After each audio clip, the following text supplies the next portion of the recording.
So here we have the Skoda Superb on a 19 plate. I'm going to start off by showing you around the outside of the car, and then we'll hop in and run through some controls on the inside. But from the outside, you can see it's a 5-door car with alloy wheels.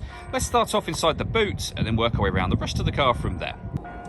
As we approach the back of the car, you can see we have reversing sensors, plenty of boot space as well, along with the 60/40 split folding rear seat and that ski hatch for extra access as well. Okay, so we're just going to work our way back round to the front of the car now, and then we'll hop in and run through some controls on the inside. But now that we've done a full circle of it, you can see it's in excellent condition the whole way round. Just briefly before we climb in, I think it's what we're seeing the interior from this exterior point of view. There's plenty to run through on the dashboard, so let's hop in and we'll do that now. Okay, now that we're inside the car, we're going to start with the dials. On the left-hand side, we have the rev counter, and on the right-hand side, the speedometer and fuel gauge. In the middle, we've got various different things. You can see at the moment we have a digital readout for the speedometer being displayed in that section.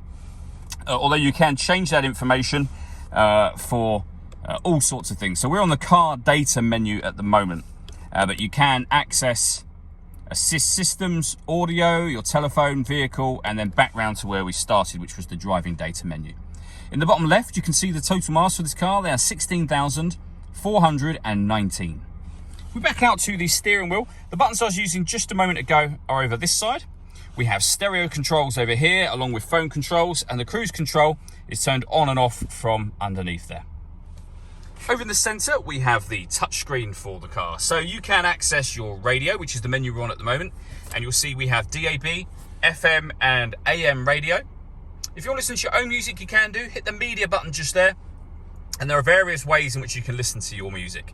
SD memory card input, USB input, and Bluetooth audio. The USB input is just down here. If I plug in, this is an iPhone. If I plug in an iPhone, which is just here, into that device, you will see that this car's got Apple CarPlay. So it essentially opens up your Apple screen onto the screen here, giving you satellite navigation, amongst other things. You can make phone calls. You have your kind of main menu down the bottom here. You can see if you have things like Waze installed, it gives you maps. It won't show everything that's on your phone, but it does show a lot of it, and it enables you to listen to music as well. So really, really clever system. You can also pair your phone up for Bluetooth, which is done just here. Working our way down, we have the dual zone climate control. So you can adjust the passenger temperature and the driver temperature. You can increase and decrease the fan speed, and then determine where you'd like the air to be distributed within the car. When you're happy with those settings, this button turns your air conditioning off in this case, or back on again, or the button above it will put it into auto. What will happen then is that the car will take control of the fan speed and the direction of the air to maintain the temperature that you've asked for. You can override that by making any manual adjustment that you wish to, and you'll see auto has now gone off. This car's also got a heated driver's seat with 3 different heat settings, and the same over on the passenger side. We have a 12-volt charging socket, the USB input that this was plugged into just a moment ago, and then some storage there. You can close that section off if you wish to. We have a 6-speed manual gearbox. We can turn the parking sensors on and off from here. This one turns off the stop and start. This car's designed to cut out when it's stationary in traffic to save you fuel. That system is now off. And then beneath that, we have an electronic handbrake with auto hold function, and this button will lock the car doors from the outside. That's the deadlocks for the car.